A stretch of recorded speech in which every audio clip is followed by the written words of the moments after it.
이 시간은 통정 허위피지를 보시겠습니다. 108조. 아주 시험에 잘 나오고요. 거의 해마다 나오는 테마에 속합니다. 허위피지는 A라는 채권자가 갑의 일을 빌려줬는데 갑이 갚을 마음이 없어. 그래서 잽싸게 매형이 천함하게 등겨줘. 짜고. 사실은 갑의 건물이지만 을 앞으로 등겨주죠. 의뢰한 친구는 자기 땅이나 건물이 아니죠. 그것을 마치 자기 것이냐 팔았는데 모르고 매수하냐 보았습니다. 병이 모르면 되고 모르는데 과실이 있다면 괜찮고요. 이 병이 등기가 유효하다면 전 무조건 보호받는다. 악이라도 엄폐를 벗지 병이라는 사람의 이런 그늘아래 있기 때문에 보호된다는 뜻이죠. 이게 허위피지 큰 그림인데요. 허위피지는 정말 잘 나온다고 말씀드렸죠. 자세히 보시기 바랍니다. 상대방과 통정 허위피지는 무효죠. 이거는 선의 제3자에 대항할 수 없는 상대적입니다. 아까 불공정 법률행 이중매매 이런 것은 절대 무효. 허위피지는 무효는 무효지만 모르는 사람은 보호받는 상대적 무효다.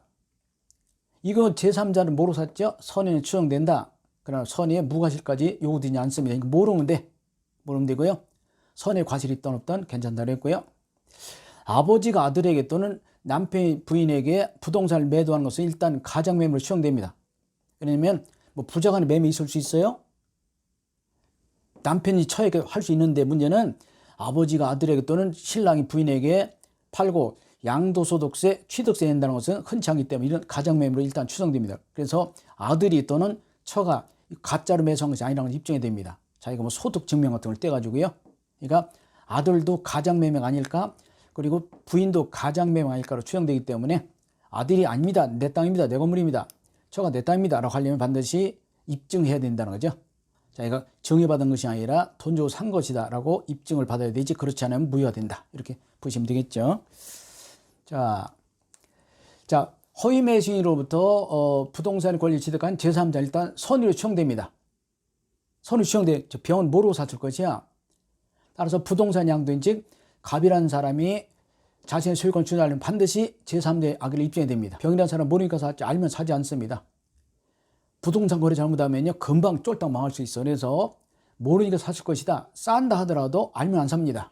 모르는 것이기 때문에 샀다 라고 추정되기 때문에 갑이 병에 대해서 내 것이다 주장하려면 반드시 제3자 악의를 입증하죠. 가장매매는 103조 위반은 아니래요. 무효는 무효지만 절대 무효는 아니기 때문에 추인할 수 있고 효력은 소급하지 않습니다. 나중에 배우지만요. 허위피지는 무효는 무효지만 상대적 무효로서 103조 위반 정도는 아니다. 따라 추인할 수 있는데 추인하면 효력은 불소급입니다. 이따 보도록 하고요. 역시 5번, 6번이 같은 말이죠. 허위피지는 103조의 불법인 급여로 볼 수 없습니다. 같은 말이죠. 반사회적 법률행위 불법인이 같습니다. 그래서 허위피지는 무효는 무효지만 상대적 무효로서 103조 위반 아니다. 따라서 돌발 수 있다. 중요하죠. 그래서 5번, 6번과 7번이 연결된 판입니다. 허위피지는 무효이지만 103조 위반 아니고 따라서 추인할 수 있고 추인하면 불소급이고요. 역시 불법인 급여가 아니다. 따라서 돌발 수 있습니다. 만약에 103조 위반이 닿았다면 불법인 급여는 돌려주지 못하잖아요.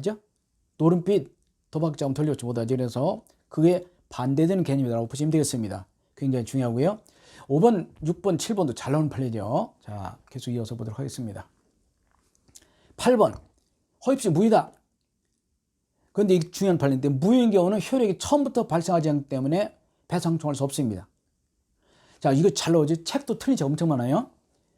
허위피지 무효죠. 무효인 경우는 처음부터 효력 발생하지 않아. 따라서 손해배상을 청구할 수 없고 화살표선으로서의 부당이득 반환 청구를 해결합니다. 부당이득. 어느 책이 잘못돼서요. 허위피지 무효인 경우는 배상 청구할 수 있다. 틀렸어요. 허위피지로 무효인 경우는 무효니까 처음부터 효력 발생하지 않아. 따라서 손해가 발생할 수 없고 부당이득 반환 청구 생긴다는 거. 8번 아주 중요하니까 잘 보시기 바라고. 시험에 허위피지로 무효인 경우는 배상 청구할 수 있다. 틀렸어요. 손해배상을 청구할 수 없고 부당이득 반환 문제를 해결한다는 것이고요. 자, 좀 전에 이중매매 봤죠? 허위피지는 취소권 대상이 됩니다. 중요하고요. 얘는 406조인데 시험법이 아닙니다. 그러나 허위피지는 채권자 취소권 대상이 된다는 거. 이거 같은 말입니다. 10번도. 자, 취소권 대상 또 나왔네요. 이중매매는 된다 안 된다? 안 됩니다. 허위피지는 된다 안 된다? 된다. 중요합니다. 채권 취소권의 대상이 되느냐 안 되느냐에 대해서 이중매매는 안 되지만 허위피지는 된다는 거. 그래서 취소권은 406조에 있는데요. 다른 말로 사행위 취소권과 같은 말이죠. 사기쳐서 해친행위. 이게 같은 말이거든요. 그래서 어떤 때는 채권자 취소권, 어떤 때는 사행위 취소권 말씀드리는 똑같은 말입니다. 다시 한번 채권자 취소권 대상이 되느냐. 이중매매는 안 되지만 허위피지는 된다고 알아두시기 바라고요. 굉장히 중요합니다. 굉장히 중요하고요. 이제 취소권을 배우지 않아서 그래요. 시험범위 아닙니다. 아니지만 이렇게 나오기 때문에 자, 이중매매는 취소권 대상이 되지 않으나 허위피지는 된다 꼭 알아두시기 바라고요. 허위필수 무효인 경우는요, 일반적으로 갑과 을간 허위필수 무효라면요, 보통 갑이라는 사람이 서류를 가지고 있습니다. 부동산 서류.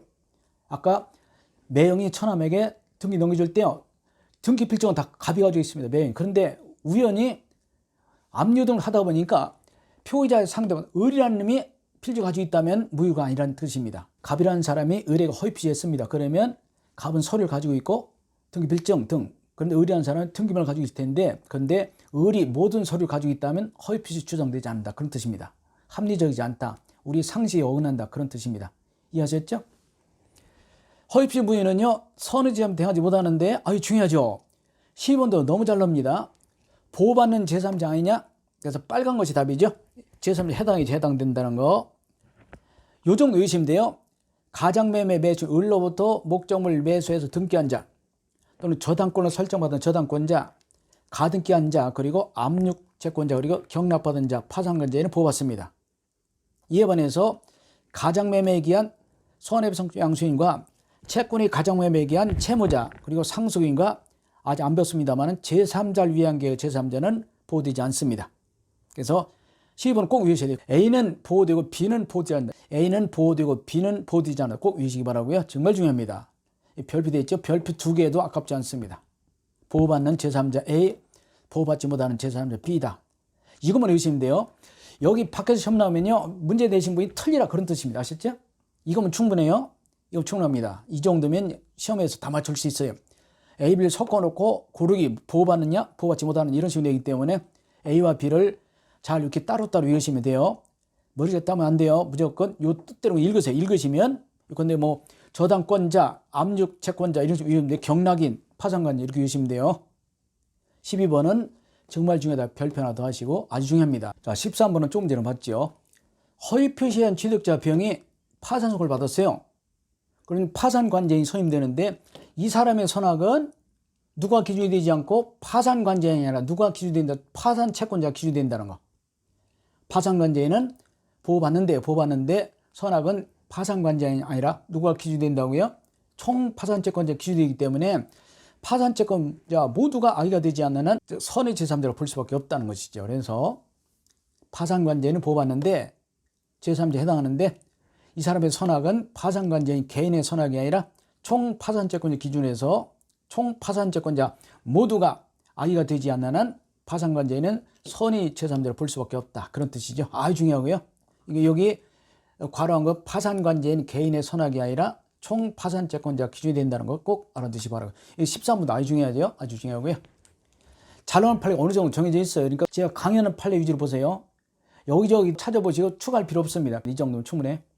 이게 1200개 있다고 했죠. 그래서 충분하니까 그럼 너무 걱정하지 마시고 반복해서 보시기 바라요. 거짓 매매 형식을 취하여 증여한 경우는 증언 은닉행위를 하고 증언이 유효하다. 가장매매 무효지만요, 증언이 유효하기 때문에 세금 더 내고 가지란 뜻이죠. 근데 14와 15는 정말 중요한 판례로서 전혀 그 뜻이 아닙니다. 토지거래 허가구역 내에서 땅을 팔고 사는데 허가를 받아야 되죠. 증여는 허가를 받지 않거든. 그러니까 매수인이 증여받는 형식을 취해 샀다. 왜냐하면 허가를 안 받으려고 그런 얘기는 무효된다. 그런 뜻 되겠습니다. 실제로는 토지 매매로서 대가를 지불했습니다. 허가를 회피하고 이제 증여를 했습니다. 걸렸어요? 매매는 허위필수 무효, 증여는 살포무효이기 때문에 절대 인정할 수 없다는 뜻이죠. 위와 다르죠? 여기는 증여 형식 유효, 여기는 증여도 무효라는 거. 15호는 정말 중요한 판례니까 까딱 잘못하면 14와 15 혼동되어 답을 정반대로 찍는 경우가 있어요. 허가를 받지 않을 목적으로 자 증여를 위장했다면 증여는 허가 필요 없거든. 매매는 허위필수 무효이고 증여는 탈포무효이기 때문에 의뢰한 사람은 소유권 취득하지 못한다. 확정 무효 중요하죠. 여기는 유효 무효잖아요. 아주 중요하니까 14, 15호는 특히 15호는 별표되어 있죠. 잘 보시기 바라고요. 15호는 정말 시험 잘 나오고 공부 안 하면요, 여기 유의를 착각해서 유의를 보게 돼요. 아닙니다. 위에 가장매매 은닉행 이후 여기는 허가를 회피하고자 했다. 그것은 증여로서 다 무효다. 매매는 무효, 증여도 탈포무효이기 때문에 절대 의뢰한 사람은 소유권 등기를 잊어맞지 못한다. 그런 뜻 되겠습니다. 종중이 총이죠. 종중이 탈법 목적이 없이 명의다 했습니다. 종원에게. 근데 혹시라도 이 친구가 팔아먹을까봐 종중 명의로 이전 등기 청구권을 위한 가등기했다. 무효로 볼 수 없습니다. 그럼 탈법 목적 아니니까. 우리 종중의 자산은 소유는 총유죠. 지분 없고요. 나중에 물권에서 배우죠. 자, 이제 9번에 1, 2, 3번을 좀 보실 필요. 외워야 돼, 이거. 무효의 주인은 불소급이고요. 아직 안 배웠죠? 무권대리 주인 소급이고, 토지거래 허가권에서 허가를 받게 되면 그 허가는요, 계약시도 소급에 유예됩니다. 그래서 무효의 주인은 불소급이고, 2번, 3번 무권대리 주인 소급이고요. 특히 허가구역 내에서 허가를 받게 되면 처음부터 소급한다. 정말 중요하죠. 그래서 외워야 돼요. 이거는 시험장에 가면 엄청 헷갈립니다. 무효의 주인은 불소급, 무권대리 주인 소급이고 허가구역 내에서 허가를 받게 되면 소급한다는 말씀드리고 굉장히 중요한 거 있죠. 자, 좀 쉬었다가 차고와 사회강발 계속 보도록 하겠습니다.